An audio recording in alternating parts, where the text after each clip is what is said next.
শহীদ রাষ্ট্রপতি জিয়াউর রহমান বীরুত্তমের ৪০তম শাহাদত বার্ষিকীতে আমরা আসতে পেরে অত্যন্ত আনন্দিত।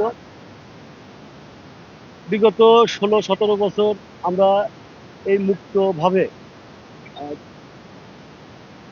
এই মাজারে আমরা শ্রদ্ধা নিবেদন করতে পারিনি। বিভিন্ন সময় পাখির টপকে ভাঙা পাখির দিয়ে, কোনো সময় অন্ধকার আচ্ছন্ন ভোরবেলায় আমরা জিয়াউর রহমানের মাজারে শ্রদ্ধা জানাতে এসেছি।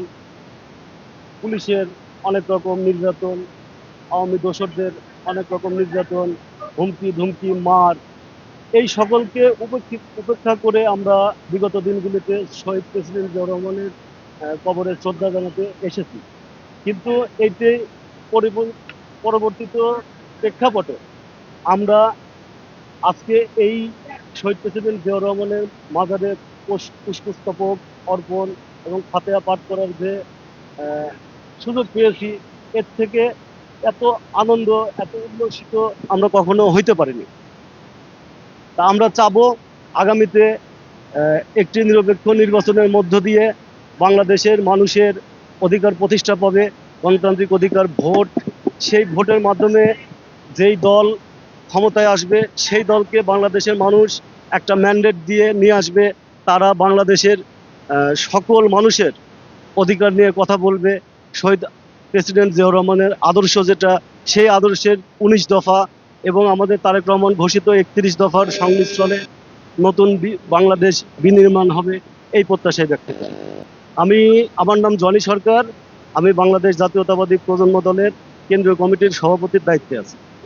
আমাদের সংগঠনের পক্ষ থেকে তথা জাতীয়তাবাদী দল বিএনপির পক্ষ থেকে তরুণদের কাছে একটা প্রত্যাশা থাকবে, যারা ২০০১ পরবর্তী সময় যাদের জন্ম, তারা বিএনপি ৪ দলীয় জোট বা বিএনপি সরকারের আগের শাসনটা দেখে নেই, যারা এই শাসন দেখেনি, তাদের কাছে অনুরোধ থাকবে আপনারা জাতীয়তাবাদী চেতনায় বিশ্বাসী হয়ে শহীদ রাষ্ট্রপতি জিয়াউর রহমানের ১৯ দফাকে মূল্যায়ন করে আপনারা বিএনপির পক্ষে আসবেন।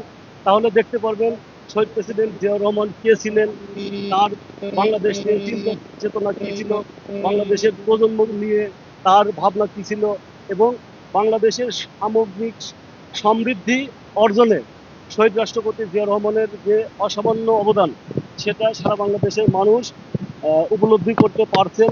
এবং আমরা বিশ্বাস করি ১৯ দফা প্রণয়নের মধ্য দিয়ে শহীদ প্রেসিডেন্ট জিয়াউর রহমান বাংলাদেশের ভবিষ্যৎ প্রজন্মকে একটি কাঙ্ক্ষিত লক্ষ্য দেখিয়ে দিয়েছেন।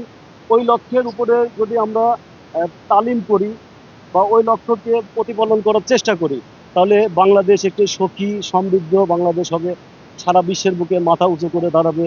সেটা এই তরুণ প্রজন্ম বুঝতে পারবে।